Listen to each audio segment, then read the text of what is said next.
I am Tim Reecer. I was the director here at the museum for probably the last 5 to 6 years.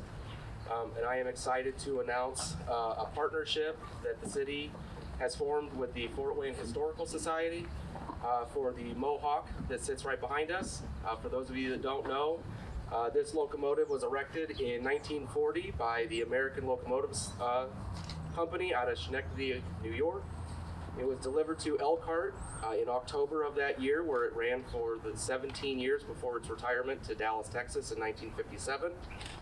In 1987, a group called the Lakeshore Historical Society took it upon themselves to return it home here to Elkhart, where it's been on display here at the museum for the last 40 years. And we are excited to this partnership that it's going to breathe new life into the Mohawk and to the museum and the community it surrounds. So with that, I'm going to welcome Kelly Lynch from the Fort Wayne Railroad Historical Society. Oh, we'll do Brent Holloway first. Sorry. He is the new director here at the museum. Thank you. Well, from a museum perspective, the National New York Central Railroad Museum's whole goal, of course, is to collect, preserve, and restore artifacts and history of the New York Central Railroad system. And that's what we're all about this morning. Is we've done the collecting part, it's here. Now it's time for preservation and restoration. This locomotive has been sitting here in Elkhart now for almost 40 years. And it's time to move it forward and breathe some life into this. So I'd like to thank Tim Reecer and Kelly, who were here previously and got this all put together before I became director. And I'd like to turn it now over to Kelly, and he will give you a lot more details as to what all this will entail.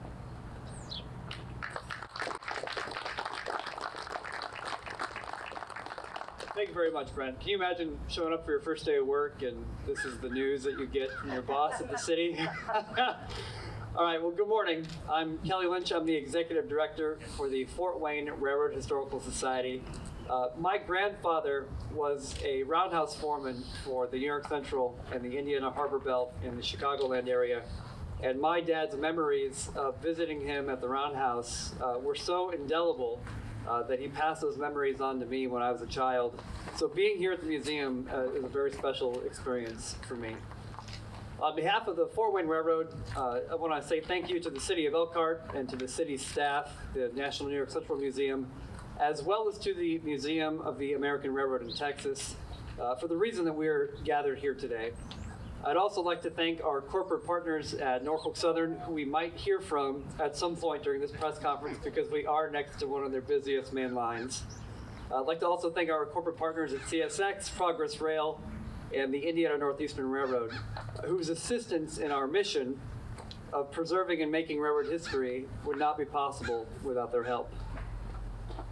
I'd also like to thank the members, volunteers, and donors of the Fort Wayne Railroad Historical Society. These tenacious men and women from all walks of life have been selflessly sharing the treasure of our American railroad history for over 52 years. And among us here today, we have several of our members, including one of our founders, Wayne York, and several donors who have helped to jumpstart this effort to breathe new life into the 3001. So I'd like to give them a round of applause, please.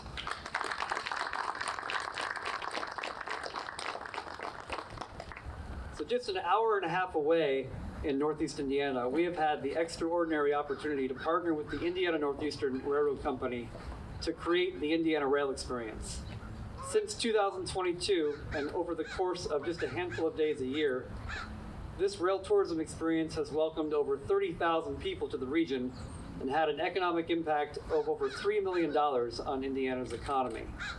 Our passenger trains and excursions welcome people from all 50 states and all throughout the world.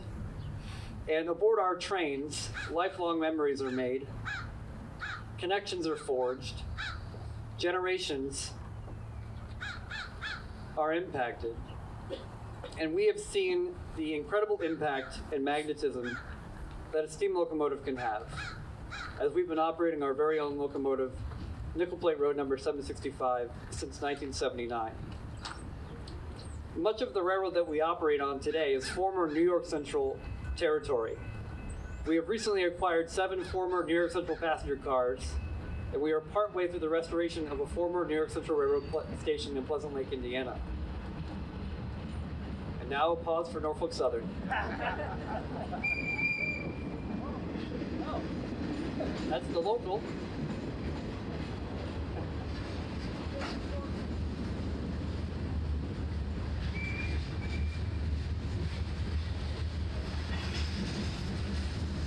Almost right on cue, right? Precision scheduled railroading.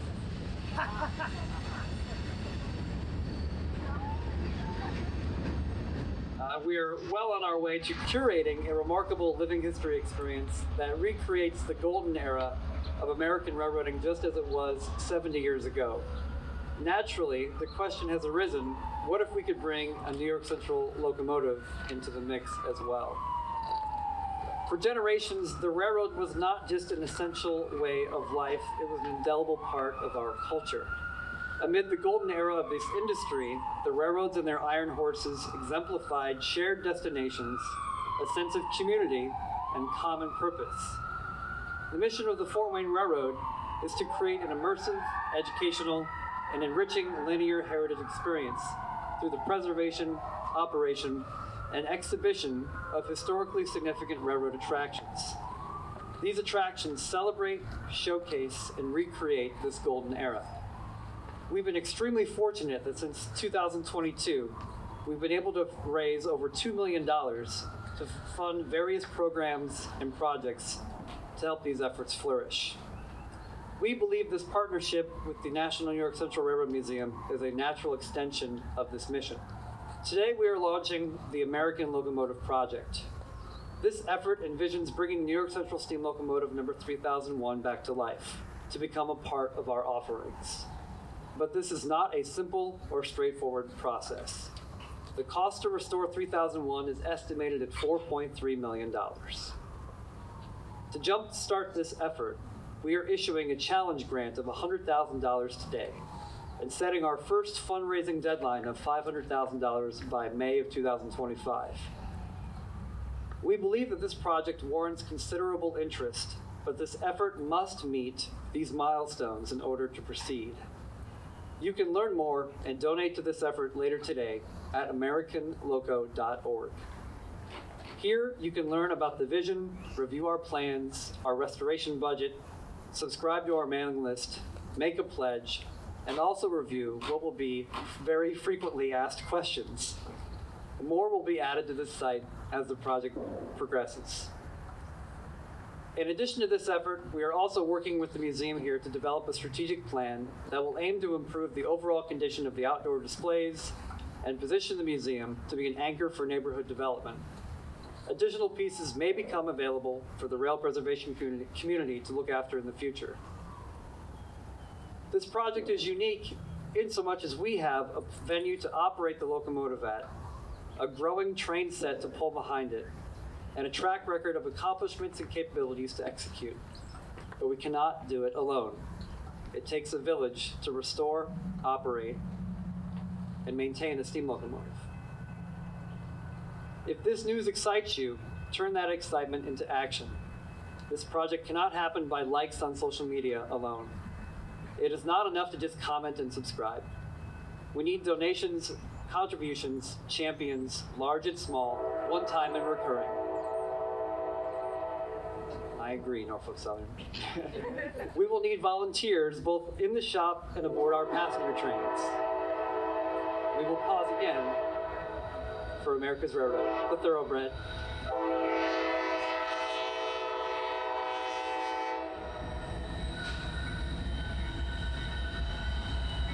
Any comment, 4753? All right. So just to reiterate, we need donations, contributions, champions, large and small, one-time and recurring. We will also need volunteers, both in the shop and aboard our passenger trains. We will need your help.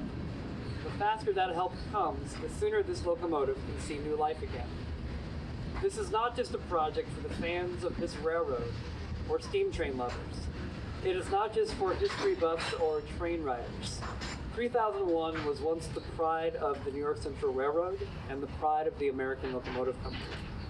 Therefore, this is a project for all Americans, a reminder of what our collective imagination, innovation, and creativity can accomplish. Hence the name, the American Locomotive Project. For more details and to contribute, please visit us at americanloco.org. Be happy to answer any questions with Brent and Tim if there are any. Nick? Is the auxiliary tender a part of the deal? The auxiliary tender is a part of the deal, yep. So just explain. I mean, this thing will be moved to Fort Wayne and got running again. Well, yes, the initial... In layman's terms, let's say. Yeah, layman's terms, the initial plan is to spend a couple of months prepping this locomotive and the auxiliary tender, and maybe one or two other pieces here at the museum, to relocate it to our facility just outside of Fort Wayne in New Haven, Indiana. And that is pending, of course, meeting these fundraising milestones. Yes, sir. Do you have an estimated date on the move for that to happen? No, it's all going to be contingent on those milestones, which is kind of why we've set May of 2025 as the first deadline. Because if we can't meet that milestone, well, then the demand for this project really just isn't there like we hope it is. The first grant that we've received, or the first challenge grant that we're issuing, the $100,000, we've been able to raise privately behind the scenes. So we feel like that's a pretty good jump start to reach that first fundraising milestone of $500,000. It'll cost about $300,000 to get everything moved and to really sink our teeth into the first part of this project, which is going to be tearing the locomotive down and figuring out all of its secrets. Yes, in the back? Is the plan to transport it by road or rail? Ideally by rail. Yep. It would be what we call a hospital train move. Yes, sir, with the hat. Are you going to keep it a coal burner, or are you going to switch it to oil? So the logistics of a coal-burning steam locomotive in this day and age are incredibly expensive, and as we have learned with the 765, well, let me just say this first. Nothing beats the smell and the experience of a coal-burning steam locomotive. I'm seeing a lot of nodding heads. But when you operate a coal-burning steam locomotive of this size and of this type at various venues all throughout the United States, like we do, the logistics, the cost, the environmental considerations are considerable. So by contemplating a conversion to fuel oil, which a lot of railroads did, and in fact one New York Central Mohawk did burn oil, converting to oil just removes so many complications, expenses, and logistics. So that certainly is on the table. The railroad experience, explain that. What is that? I mean, So- will that be a day trip, or what is it? Yeah, right now the Indiana Rail Experience is a partnership with a short line railroad company, the Indiana Northeastern. It connects Indiana, Ohio, and Michigan. So about a 100-mile route right now. And we operate about 30 to 50 days a year. Half of the season is with our steam locomotive, the rest are diesel-powered excursions. And we operate everything from fall color trips, which are happening later this month, which are 6-hour trips. We operate shorter trips like ice cream trains that are powered by the steam locomotive diesel, or the diesel. We have wine and whiskey trains. We just had a dog train last weekend, which is pretty cool. We take anything fun or interesting or intriguing and put it on a train, and that's where the magic is. So even if you don't necessarily like trains, what we offer is something for everybody with the Indiana Rail Experience. Otto? Just to reiterate, the goal is to move the engine by the end of 2025. Is that a safe? Yeah, that would be ideal. Yep. Yes, sir. Can you elaborate on which other pieces of equipment that are in consideration for the move? So part of our plan with the museum is to put together sort of a master plan for the collection out here, and to improve the overall condition of the outdoor site and the collection itself. This area on this side of the tracks is really poised for redevelopment, and this museum can become a wonderful anchor for this neighborhood. But we've got to improve the condition of this equipment. We've got to improve the condition of these outdoor displays. And I want to be clear, a lot of this equipment, if there's not anything done to it here in the next year or two, it'll just completely fade away. And that was kind of what the circumstance was with 3001. The organization that brought the locomotive here had dissolved, and the lease with the city of Elkhart was in question because there were multiple leases, there was an ownership question. We sought to clarify that, and that's why the Mohawk was really at the top of the list as far as being able to be de-accessed because there was no clear owner anymore. The rest of this equipment, however, can play a strategic role in helping tell the story of the New York Central, but there is some equipment here that may not play a role in that at all. So it might be more, have a higher or better use for another organization or institution out there. Yes, sir. Is there any concern that the flues have been taken out and the stable has been cut, or is that something you'll look into once you get it where it's going to be? I'm just now realizing I should probably be repeating the question in my answer, so my apologies. There is no concern about the prior work that's been done to the locomotive, the removal of the tubes and flues, because all of that would have to be removed, replaced, renewed in the first place. This is a worn-out machine. It's not unlike any other steam locomotive that's been outside for 50 plus years. Our experience and our both individually and collectively in the rail industry shows a lot of promise in this locomotive. It's just going to take a lot of work. A couple of years ago, when the initial study that kind of kicked off this effort was completed, it estimated a pretty considerable scope, and we've added to that scope since that initial study was done, just to be as careful and considerate and as responsible as we can as we move forward with fundraising, so we can consider the skeletons in the closet that might come out, so we can consider material or inflation costs that might arise as a part of this project as well. Because when we take this locomotive apart, there might be some unforeseen issues or concerns that just aren't visible because it's fully complete right now. But with the right amount of support and the talent and expertise that are not just in our organization, but that are in our industry writ large, really nothing's impossible. Yes, sir. What does this mean to the community as a whole? The railroad community or the northern Indiana community? Just the city, like the city of Elkhart, and what brought this partnership? What brought the partnership about in the first place? So what's really interesting is, even though the Indiana Rail Experience is bringing people from all 50 states and throughout the world, we have a lot of people from South Bend and Elkhart that come to ride our trains. Our attractions are an hour and a half down the road. We are virtually neighbors. We are northern Indiana communities. This is not our first time working with an Indiana municipality, an Indiana city, and to be able to take an icon like this and to not necessarily put it on display somewhere else, but to give it a new lease on life right down the street from where it was on display for the last 30 or 40 years, I think is really special and really unique.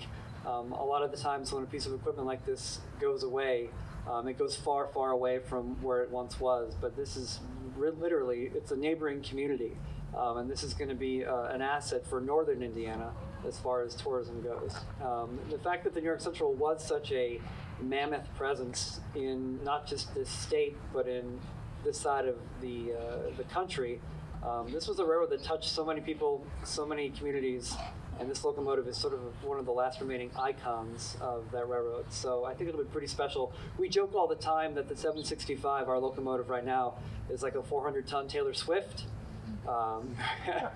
So this is the next Taylor Swift potentially of the steam train community. Yes, ma'am. So you mentioned milestones, and you mentioned the first milestone. What can we expect going on from that first milestone? So it's a great question. What can we expect after the first fundraising milestone?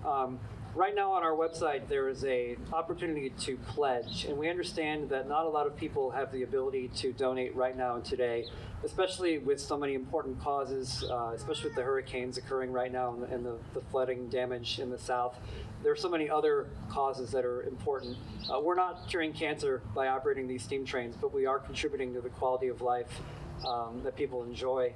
And part of the pledge opportunity is to measure the level of support that is out there for this project. So if you go to the website, if you sign up to the mailing list, you can pledge an amount that you're comfortable giving. And if you don't give today, maybe you can give tomorrow. And we believe that the first part of this project is really a feasibility study to see if the support is out there from a fundraising standpoint. And we've already been approached by several high-profile donors that have helped support other projects like this, but we don't want to rely on just those individuals alone. And those individuals, too, are looking to the rest of the railroad community to see support, to see matching opportunities. So this really is going to be a cohesive partnership if the collaborative support is there. So once we reach that first $500,000 milestone, the hope is to keep raising $1 million a year, if not sooner or quicker.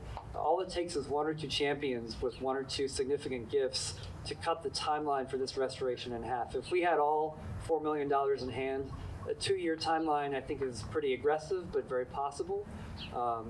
But the sooner that money is raised, the sooner this project can come to fruition. Can you repeat that fundraising link? It's AmericanLoco.org. Yes, Otto. Just to reiterate, the work that you would do on the steam engine, you would be doing in your facility where you do your other work, your other preservation work. Yeah, we have a facility in New Haven. It's where we have not just been restoring passenger cars, cabooses, where we've been working on the restoration of a diesel locomotive that we just finished, the 358. But we've also done the most recent restoration on this locomotive in the 2000s.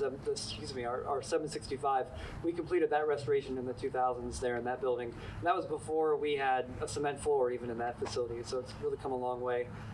So a bulk of that work would be done there, but there are other vendors, other shops, other partners that would help us do other components of that work in their facilities as well. So the core of that work might be focused in Northeast Indiana, but a lot of the work would be spread out throughout the railroad preservation community as well. And just one more question. How does your American Loco project dovetail with your Great Steel Fleet project? So the Great Steel Fleet is our collection of 7 New York Central passenger cars, and I mentioned this a little bit in my remarks, but we paused for a freight train. But we have a New York Central Railroad territory, we have a New York Central Railroad station, and we have 7 New York Central passenger cars that would have operated behind a locomotive just like this in the 1940s and 50s. To have that kind of synchronicity in a heritage railway experience is incredible. So we will be able to not just say we're recreating what existed 80 years ago, but literally what existed 80 years ago in Northeast Indiana.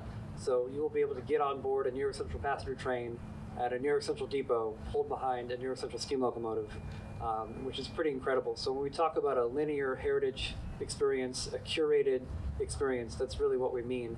So we are just now finishing the first restoration of one of those 7 passenger cars from the Empire State Express, the Great Steel Fleet, as the New York Central called their passenger trains. Each one of those cars, at a minimum, costs $330,000. So through a combination of grants and individual donations, we've been able to raise that money and to be slowly and steadily restoring one of those coaches. And the plan moving forward is to sort of recreate those cars in some sort of state of what they used to be when they operated originally for the New York Central. So it'll be a pretty special experience. Yes, sir. How does your organization do things differently than other museums that also have operating equipment? So our organization is very fortunate that we were at the right place in the right time, but I think we also helped kind of create the mold in the 1970s. Our locomotive, the 765, was taken out of a park in the city of Fort Wayne, Lawton Park, in 1974. And the organization rallied around the restoration of this locomotive when it had no shop, no fundraising mechanism, and no experience at that time. And like I mentioned earlier, they were just tenacious. They had a vision, they were inspired, and they made it happen. And they were one of the first all-volunteer nonprofit organizations to successfully restore and operate a mainline steam locomotive like the one we have in Fort Wayne. And I think that success begets success, but we've also been very fortunate to have people that are extremely dedicated. We have several people that have been with the organization throughout its entirety. So there's been a little bit of turnover throughout the years, but there's such an institutional knowledge. There are several of us who have been reared in the organization. I mean, my first memories are really being born. We're sort of out there with our locomotive. Zach Hall, our operations manager, who's here with us today, we are children of the organization. So I can't say that there's a special sauce other than that locomotive has been such a beacon for so many people, such a magnet for people that love trains, that love history, that love steam locomotives, that it's drawn folks from all walks of life, different towns, different backgrounds. And because it's been successfully maintained and operated more or less throughout the last 40 years or so, that has created more opportunities the more active that locomotive has been. did the city? How did you guys end up collaborating with the city on this project? So, a couple of years ago, the former CEO of Norfolk Southern, Wick Mormon, sponsored a mechanical survey of the locomotive. That survey was conducted by a rail preservation consulting firm called FMW Solutions. They spent several days out here going over the locomotive and performing that mechanical assessment just to get a rough idea of not just the condition of the locomotive, but what it might take to make the locomotive run again. Once I got my hands on that report, I realized, okay, there might be a possibility here that this locomotive could see life again. So we started conversations with potential donors, potential funders, people that might be interested. Struck up a conversation with Tim and said, if we wanted to do this, how could we do this? How could we make this possible? But how could we also make it a win for the museum and make it worthwhile? Because we understand there probably would be some feelings about this locomotive leaving Elkhart, understanding even though the locomotive is not the city's property, it's not the museum's property. So once we were able to clear up the ownership question of the locomotive, it was a rather straightforward process. But being the institution that we are, having the experience that we have of being the nonprofit organization that we are, the community collaborator that we've become in the last 20 years, understanding the value of rail preservation and what these assets can mean for a community, we really wanted to use this opportunity to sort of turn over a new leaf for the museum as well, which is where this partnership and this idea of creating a master plan for the museum came from. Yes. Who has legal ownership now? As of last September, the Fort Wayne Railroad Historical Society has legal ownership of the Mohawk. Yep. Yes, sir. Is there any plans for the engine at the sand pit? The sand pit? Yeah. You have to clarify, is that a local? No, it's in Wabash. Oh, in Wabash, the 624? So that's a great question. So we were able to free a nickel plate locomotive out of Hammond, Indiana, a couple of years ago. The city of Hammond was expanding their civic center and needed the space. They weren't really sure what to do with Nickel Plate Road 624. Our original hope several years ago, when it looked like we were going to be able to locate some of our attractions into downtown Fort Wayne, was to provide a home for 624 as a part of the Riverfront Development Attraction Project. As that project sort of faded into the sunset for a variety of reasons, the immediate home for 624 went away. We have conducted an ultrasound survey of 624. We have a really good feel for the mechanical condition of the locomotive. But there are a couple of reasons why a full mechanical restoration of that locomotive just isn't on the table at the moment. It's basically a baby Berkshire. It's a smaller version of the steam locomotive that we already have and it's already operating. The demand for a locomotive like that is not as significant as we would hope. There just hasn't been a lot of interest in the 624 as an operating locomotive in the last couple of years. We have recently announced that we do still consider it a part of our long-term plans once we can put together a place to perform the work and once we have a place to actually display it. Obviously, with this opportunity we've been working on the last couple of years, we have a couple other locomotives and projects in the pipeline. We have a Wabash steam locomotive in our collection that we've been doing work on here and there. We actually did an ultrasound survey a couple of years ago. There are so many factors that play into what do we restore, what do we do next. There's so many pieces of criteria, and we actually answer that and address that in the frequently asked questions of our website. But we've been really fortunate to partner with some private donors to save some of this equipment from uncertain futures. And this is just one of those examples where we have a very certain future for this locomotive if we continue to find the right support. You talk a lot about the experience of the locomotive. What is the overall goal for that experience for the community and for those even just in the process of all of this? There is a type of magic that happens when you step aboard these trains, because the opportunity and the experience of riding a train is foreign to so many people. What we find very interesting is that when people board our trains, for many, it's their first train ride. And it doesn't matter how old they are, how young they are. But there is a certain bit of romance that occurs.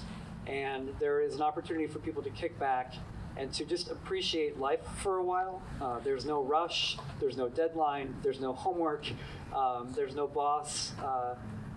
there is an opportunity to really reflect not just on the experience immediately in front of you, but I think also to appreciate transportation and culture as it may have existed 80 years ago.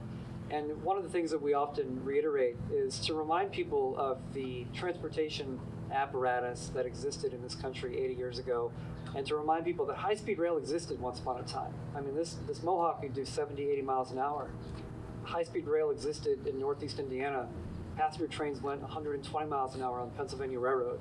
And when we think about high-speed rail or passenger rail today, we think, no, it's never going to happen. Well, it already happened. It did. So the more we can remind people of what we were capable of in the 1930s and the 40s and the 50s, the more possible things seem again. And so when we talk about inspiring people with our culture and our innovation, that's part of what that magic is reminding people of what we've done as Americans, as engineers, as innovators before, in addition to just having a really great time. Yes, sir. These excursions you have running now for the scenic on the Northeast, how do you get in touch with them to experience that route? Yeah, our excursions right now, we have tickets for sale at indianarails.org or indianarailexperience.org. We have tickets remaining for our autumn limited trips at the end of October, and we have maybe, I think, 3 or 4 tickets left for our steam-powered trips on the 19th and 20th. Maybe after this press conference, they'll all be gone. Yeah, we'll be hosting over, I think, about 3,000 people by the end of the month here aboard our trains, which will be pretty incredible. And then we have Christmas trains also in December as well.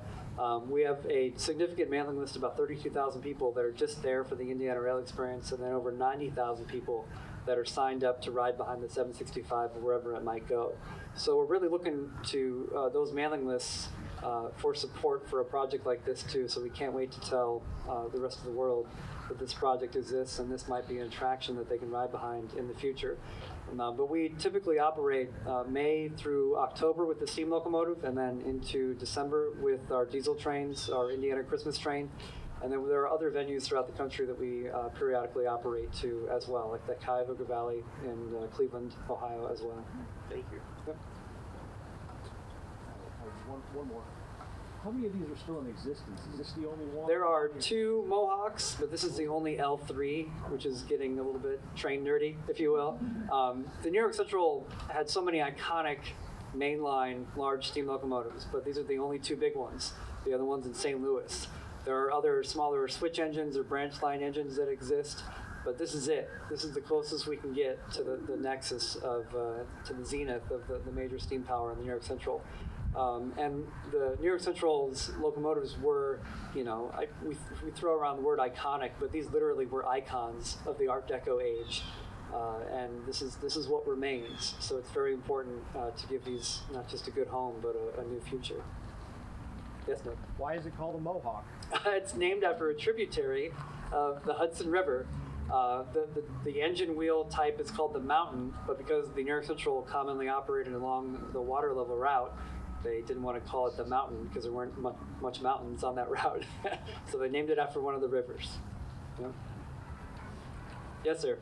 Has there been any consideration given, if things go well with the 3001, to supplement it with a New York Central diesel in the future? If anybody has a New York Central diesel they would like to donate, we would be happy to consider.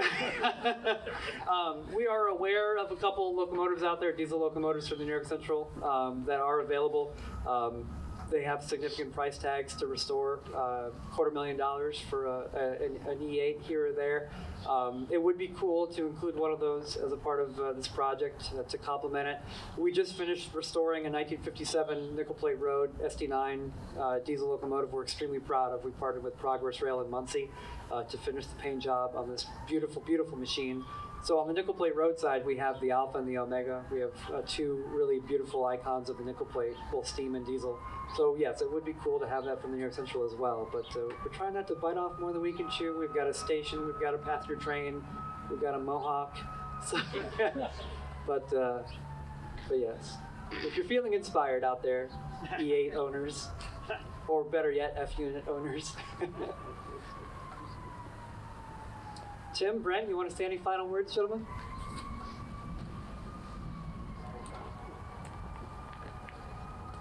First of all, I want to thank Kelly again on behalf of the administration and the city of Elkhart as a whole. Many of you may know that Mayor Rod and this administration has been a champion of this museum for the first term of his administration, and he continues to do so in his second term. So we are very excited to see where this partnership can go, to see what we can do with this museum and become the anchor for future development. And we are very thankful for Kelly and his team, and we are honored to be a part of this historic event. And again, we would encourage everyone here to make a donation towards the efforts, and that website is AmericanLoco.org. Thank you.